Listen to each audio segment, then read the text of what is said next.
We know that Jeffrey Epstein said many times in emails that he was the first person to raise money for the Clinton Initiative, the Clinton Foundation, that he solicited money, Secretary Clinton, with respect to Epstein and his involvement in the Clinton Initiative and her relationship with Ghislaine Maxwell. So there is accountability finally happening. You've seen at least a dozen very powerful people, men and women, who have already resigned, many in disgrace from their board positions.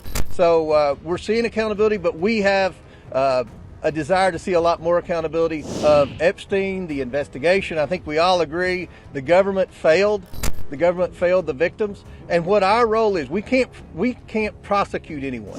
But what we have been doing is getting transparency to the American people. We subpoenaed the estate. That had nothing to do with the discharge petition. We subpoenaed the documents for the estate. Just want to go back on a timeline of how we got here. Several months ago, during a subcommittee hearing of Oversight, there was a motion made by Democrat member Summer Lee to subpoena the certain documents. Then the motion was amended by Scott Perry to include subpoenas for various names. I think there were 8 names originally, including Bill and Hillary Clinton.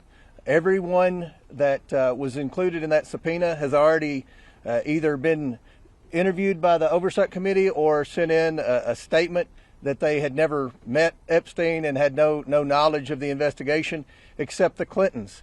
We worked for 6 months to get the Clintons to come in, and then they acted like they were going to come in, and then they didn't show up. And obviously we moved to hold the Clintons in contempt. And I think one thing that surprised the Clintons, they assumed the Democrats on the committee would vote in a partisan manner and not vote to hold the Clintons in contempt. And what they learned was a majority of the Democrats on the committee either voted to hold the Clintons in contempt or voted present. And I think that's a statement that this investigation is serious. It is a bipartisan investigation. The American people have a lot of questions. To my knowledge, the Clintons haven't answered very many, if any, questions about their knowledge or involvement with Epstein and Maxwell. Again, no one's accusing at this moment the Clintons of any wrongdoing. They're going to have due process, but we have a lot of questions. And the purpose of the whole investigation is to try to understand many things about Epstein. How did he accumulate so much wealth? How was he able to surround himself with some of the most powerful men in the world? Was he an asset for our government or any other government? These are the questions that we're going to ask over the next 2 days, and hopefully we'll be able to get some answers. And as always, we're going to release the transcripts. We're going to release the video as soon as everyone has approved it. The normal process in a deposition is the attorneys would have the opportunity to review the transcript and review the video to make sure that there are no errors. And this is going to be a long video because this is going to be a long deposition. Today will be a long deposition, I would assume, and tomorrow will be an even longer deposition. Every member of the Oversight Committee is going to have questions for the Clintons, as well as our trained staff that do nothing but deposition. So after our hour of questioning, we're going to send a couple of members of the Oversight Committee out to be able to give you an update of what's going on and answer some questions. So with that, we'll answer a question or two, and then we'll go back in and get this. Mr. Comer, are you concerned that there has been a cover-up of sexual abuse of a minor by President Trump? There are missing FBI records that appear to be. No, we're looking into the accusation by the NPR. We don't know the answer to that. We know what the administration says. We're still looking to get a definitive answer on that. But look, let's just be realistic here. If you go by a lot of what the Democrats have said, you had Jasmine Crockett accused Lee Zeldin of taking donations from Jeffrey Epstein. It was the wrong Jeffrey Epstein. We've had Ro Khanna sit on the floor and name names of people that he thought were involved in Epstein that weren't even involved. So, sometimes the Democrats on the committee aren't the best investigators. Go ahead, Chad. Yes. Good morning. What about the idea, though, that I understand you say that this is different with some of the members or some of the people who were subpoenaed who didn't have this direct contact. But some folks have said it seems like the Clintons are basically on trial here, versus people who know more about the what was going on with Maxwell, what was going on with Epstein, and that this is really kind of dragging them through the mud when there are other witnesses. Well, let's address that, Chad.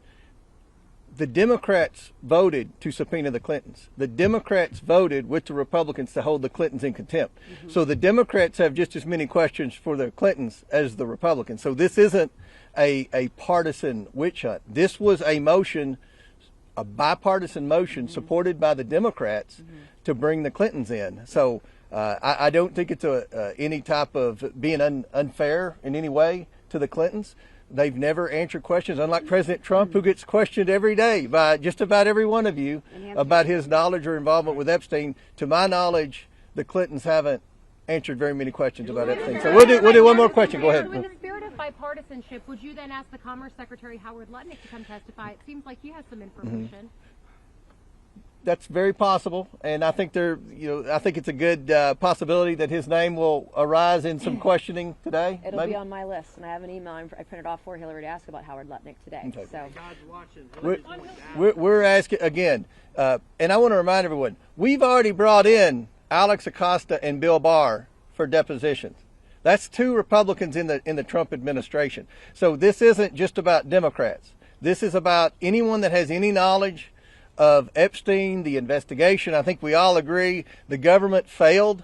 The government failed the victims. And what our role is, we can't prosecute anyone. But what we have been doing is getting transparency to the American people. We subpoenaed the estate. That had nothing to do with the discharge petition. We subpoenaed the documents for the estate. That's what the victims asked us to do. And what you're seeing is there is accountability finally happening. You've seen at least a dozen very powerful people, men and women, who have already resigned, many in disgrace from their board positions. So we're seeing accountability, but we have a desire to see a lot more accountability. We want to get the answers, and hopefully the next 2 days will be a step in the right direction on our investigation. Anybody else have anything you want to add? Go ahead. One more, and then that's it. Well, that being said, I mean, Hillary Clinton has said she has no links to Jeffrey Epstein. She doesn't recall meeting him. So what specific information do you believe she has that warrants her testimony? Well, you'll see. I mean, we're going to ask a lot of questions, but with respect to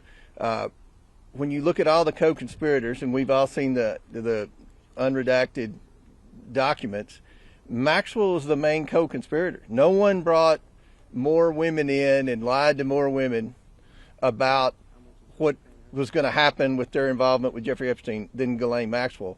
We know that obviously Maxwell was a guest at Chelsea Clinton's wedding. There weren't many people that went to that wedding, so again, we're not accusing Hillary Clinton of wrongdoing. We know that Jeffrey Epstein said many times in emails that he was the first person to raise money for the Clinton Initiative, the Clinton Foundation, that he solicited money at some of his properties for the Clinton Foundation. Again, that's not saying anything's illegal, but there are a lot of questions pertaining to Secretary Clinton mm-hmm. with respect to Epstein mm-hmm. and his involvement in the Clinton Initiative and her relationship with Ghislaine Maxwell. So